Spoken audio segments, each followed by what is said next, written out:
Bonjour, moi je m'appelle Denise Michaud, puis je viens de Ste-Agathe.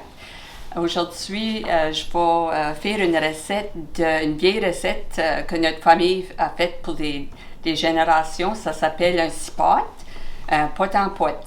Today I'll be making a recipe of pot en pot, or cipote, as it's also known. There are many recipes of the pot en pot in the Ste-Agathe historical cookbook, and this video is actually being made for the Ste-Agathe Historical Society. Aujourd'hui, je vais vous montrer comment que ma grand-mère préparait le repas pour le cipote. My grandmother Lavoie and my mother, Doreen Long Lavoie, both prepared the cipote the same way. And traditionally, it was made for the holidays. It was made for Christmas or New Year's. Souvent que les familles restaient debout tard le soir pour faire un réveillon la veille de Noël. Puis un cipote, c'était bien commun pour préparer pour les familles. Puis ça faisait un gros repas. Ça fait que ça, pour les grosses familles qui ont fait de ce temps-là, c'était un bon repas. Puis les senteurs du pot en pot, ça nous fait penser à Noël, puis quand on était plus jeune. What's interesting about some of the older recipes from our ancestors is that they didn't go into great detail about their ingredients or how to make the recipe. For example, the pot en pot recipe that my grandmother and mother have kept for decades, it has about 10 words in the recipe, and it's in this very old cookbook. And if you can see, here's the pot en pot recipe. There's probably four or five items, and no instructions on what temperature to bake it at or how much spices or anything like that. Here's some artwork by my sister, probably when she was 10 years old. So that was very common back then, is they didn't go into great detail about ingredients or recipes. Also, the cipote recipe, it was a very special meal. It was a special dish that everybody looked forward to having during the holidays, but it was also a very economical meal to prepare because the spices were very common. Our recipe includes cinnamon and cloves, salt and pepper, the onions and potatoes, probably from their own gardens. And the meat was farm-raised meat, which most families had on the farm. It requires beef, chicken, and pork. And also, some people put wild meat in there. If depending on the season, they used partridge, deer, or moose if they had some, or even rabbit. And my family had a lot of hunters, so my mother always usually added deer meat and partridge. The spices that they used, the cinnamon and cloves, it was readily available, and they could use it in their baking as well. They could make bread puddings and molasses cookies, and so they could interchange the cinnamon, and they used what they had, basically.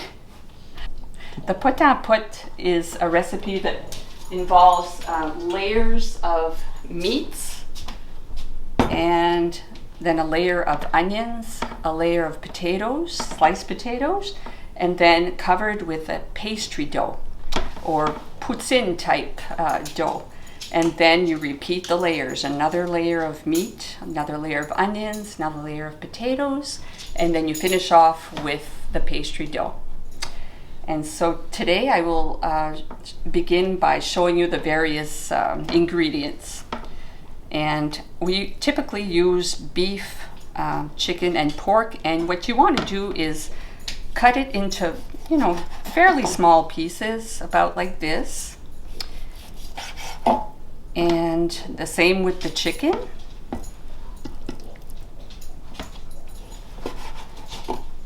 You want to do smaller pieces. And you will do the same with the pork as well, and any wild meat that you may have. And once your meat is all cut up, what we did, usually the night before, is you You mix all your meat together in a pan like this, and then you start by adding your spices. And again, it really is to taste. There's no real measurements. I use cinnamon. You can put as much as you like. We do like the flavors. And pot-en-pot sometimes can tend to be a little bland because there's potatoes and pastry dough. So you want to put plenty of spices. You want to spice it up. I use a little bit of AllSpice, another little tip I took from a friend. And cloves, ground cloves. And you actually put quite a bit of that, but we've already seasoned this meat last night. Là, après que j'ai mis mes épices, je mêle toute la viande ensemble. Je fais certain que je mêle tout ça, puis ça reste de frigidaire jusqu'au lendemain quand on met le pot-en-pot ensemble. So you want to put some salt and pepper as well. Again, tends to be a little bland. There's a lot of meat, a lot of potatoes and dough, so you want to spice it up.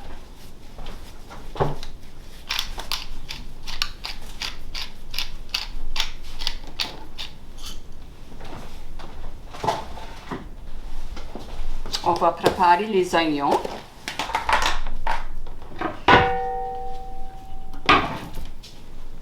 Puis les oignons, we chop them into just regular, you know, not too fine, but just in medium size, coarsely chopped onion, about like this. Or you can also use just slices of onion rings. That's how my mother made it, but through the years I've chosen to chop. Puis avec ça, on prépare des patates.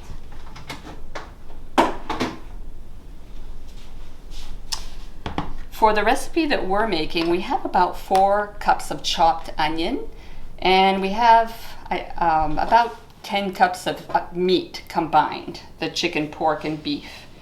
The potatoes are about 15 potatoes for our recipe, but it depends on the size of your pot. Pour les patates, on aime à les couper des tranches comme un quart de pouce. L'habitude comme ça, là, c'est une bonne, a good size.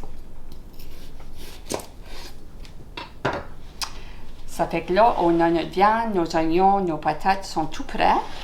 Ça prend la pâte. Puis la pâte, c'est les différentes recettes. Some people like to just make like a poutine dough with flour, salt, and water. That's how my mother made it. And for the most recent years, I've changed it to putting a little Crisco in there. So it makes more like a pie pastry. So we're going to put that together. For my pastry, I need 5 cups of flour for this size recipe here.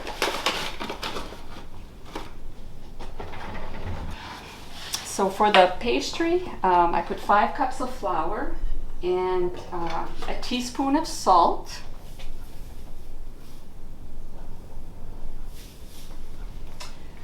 And a teaspoon of sugar.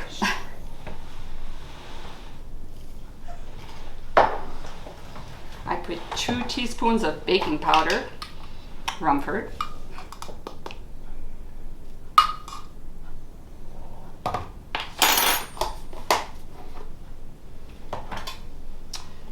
And I just mix that all together. And again, a lot of recipes for pot-en-pot do not put Crisco in there, but I've started doing that, and I do like the texture of that. I'll add 1 cup of Crisco. Our grandmothers used lard, but I've always used Crisco.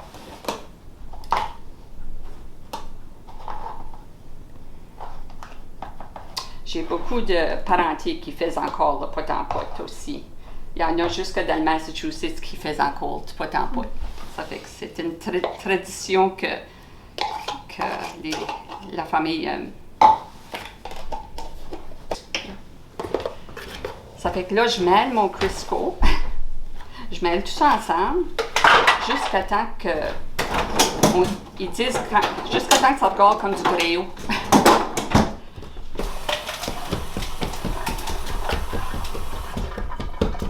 Bon.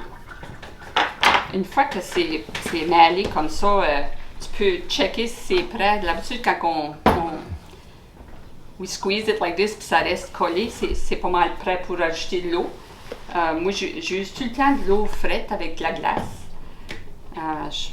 Je pense que ça marche meilleur. As far as the amounts, ça dépend. It depends how big your pastry is going to be. But it usually takes about a cup or so. Puis là, tu rajoutes l'eau, puis tu brasses. Tu continues à brasser jusqu'à temps que ça commence à faire une boule dans le centre. Là. Ça commence à coller, puis...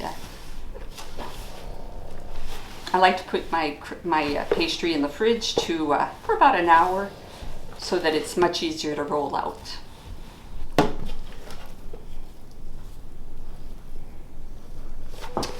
Bon, là, ça fait 1 heure que ma boule de pâte est dans le frigidaire. On va la rouler. Mais toujours un peu de farine sur la table parce que pour que ça colle.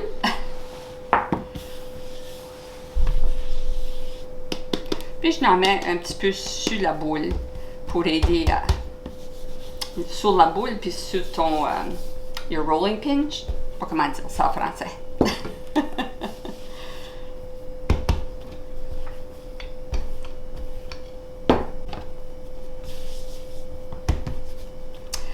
Ça fait tu veux rouler ta pâte pour que ça c'est la grandeur de ton vaisseau. Ton chaudron. My mother used to just cut strips and just put them in like a lattice pie. That's what she would use for her layers. But I've kind of changed it to a full crust. Tu veux rouler ça comme un petit peu moins qu'un quart de pouce. You like it to be a little bit thicker than you would with a pie, a regular pie, because it's going to be baking for a very long time. So now that our pie crust is ready, our layers are all ready to go into the pot. What we do is we melt a little butter in the bottom of your pot.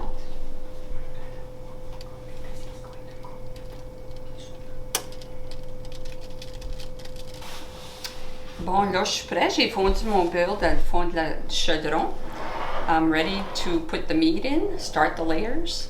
And so all the meat, the chicken, beef, and pork is all mixed in with the spices. So we begin by just putting our first layer.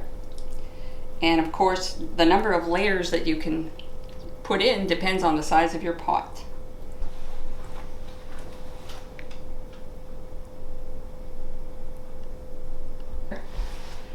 And the next layer, we're going to put our onions in.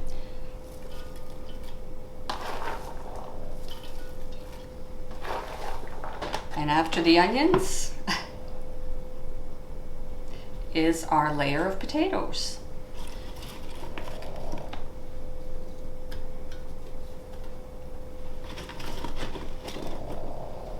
See, the potatoes again, they're about a 1/4 inch sliced, and I like to put a lot of potatoes. See?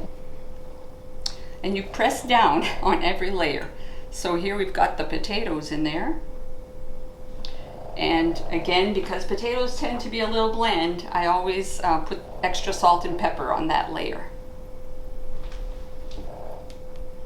All right, now we're ready for the pastry layer. So je vais mettre ma pâte direct sur les patates. Got a little excess here on the side, so you can cut that right off. And we press down. So this is what the first layer looks like. So it takes over half the pot really. Ça fait que là, on va continuer avec nos layers. On va mettre une autre rangée de viande. Là, on continue avec une rangée d'oignons.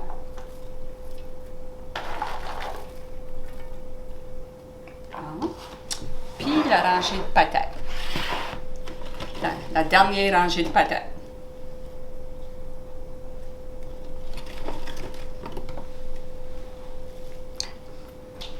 Bon, après les patates, encore, tu mets du sel puis du poivre parce que ça donne un petit peu plus de goût. Mon dernier layer, c'est la pâte.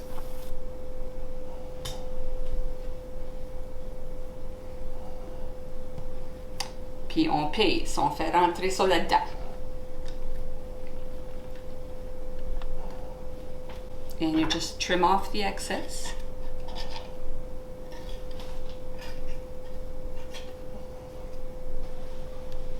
We make a hole in the center with a wooden spoon, all the way down to the bottom. And what I like to do as well is just make slits along the way, all the way down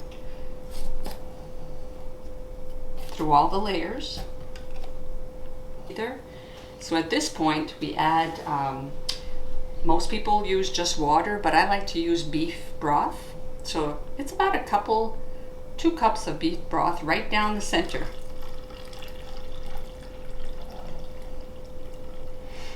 And you just keep an eye on it. You want it to come up about an inch below the top crust. And the little variation that I have added is my secret ingredient, red wine. About a half cup of that. I've heard that is the Quebecois version, so that could be, but I like the way it ends up tasting. So you add your wine right down the center as well. And it is ready to go into the oven. And I usually put it at 300 degrees for about an hour, and then take it down to 250, 275 for 5 or 6 hours. And I have the oven at 300 degrees for about an hour, and then I lower it to about 275, 250, 275 for about 5 or 6 hours. And what you'll need to do as it's baking is to take it out and remove the cover every now and then, because you want to make sure it's not boiling over. The meats tend to form liquid, and so you may have to remove some liquid every now and then. Bon, là, le poêle en pâte est cuite. Il est prêt, ça fait 5 à 6 heures qu'il cuit. Puis il a l'air vraiment bon. Bonjour, moi je m'appelle Alan Michaud. Avec du six-pot ou du pot à pot, ça prend des Ploye. OK, puis aujourd'hui on va faire des Ploye. I am using a premix made by our own Bouchard Family Farms from Fort Kent, Maine. So the flour and the buckwheat is already mixed. In here I have 2 cups of the flour buckwheat mix, and I'm going to be adding 2 2/3 cups of water. So here goes my 2 cups, and it's got to be cold water. Si c'est pas de l'eau frette, ça marche pas. Après que tu as ajouté ton eau, faut que tu brasses la mix et l'eau comme faut jusqu'à temps il n'y a pas de mouton. Puis des moutons, ça c'est des petites, c'est pas des moutons, c'est des moutons. You mix this until you don't have any more moutons. As you can see, il y a encore un petit peu de powder là-dedans, mais pas trop. Puis il n'y a plus grand mouton. So we're going to let this settle a bit while I preheat my skillet. Notre pan est preheated, et c'est bien important avant de tremper la Ploye de brasser ça. C'est parce que ça sort l'air de la mix. So, on trempe à peu près à moitié d'une cuillère. trempe ça dans le milieu de la pan. Après qu'on la pour, on va de même. Puis ça la spread out un peu et moins épaisse, puis elle cuit mieux. Puis on voit quand elle cuit, ça fait des petits yeux partout sans Ploye. Ça va prendre comme, moi je dirais, 3-4 minutes par Ploye. And with the Ployes, you do not turn them over. It's not a pancake.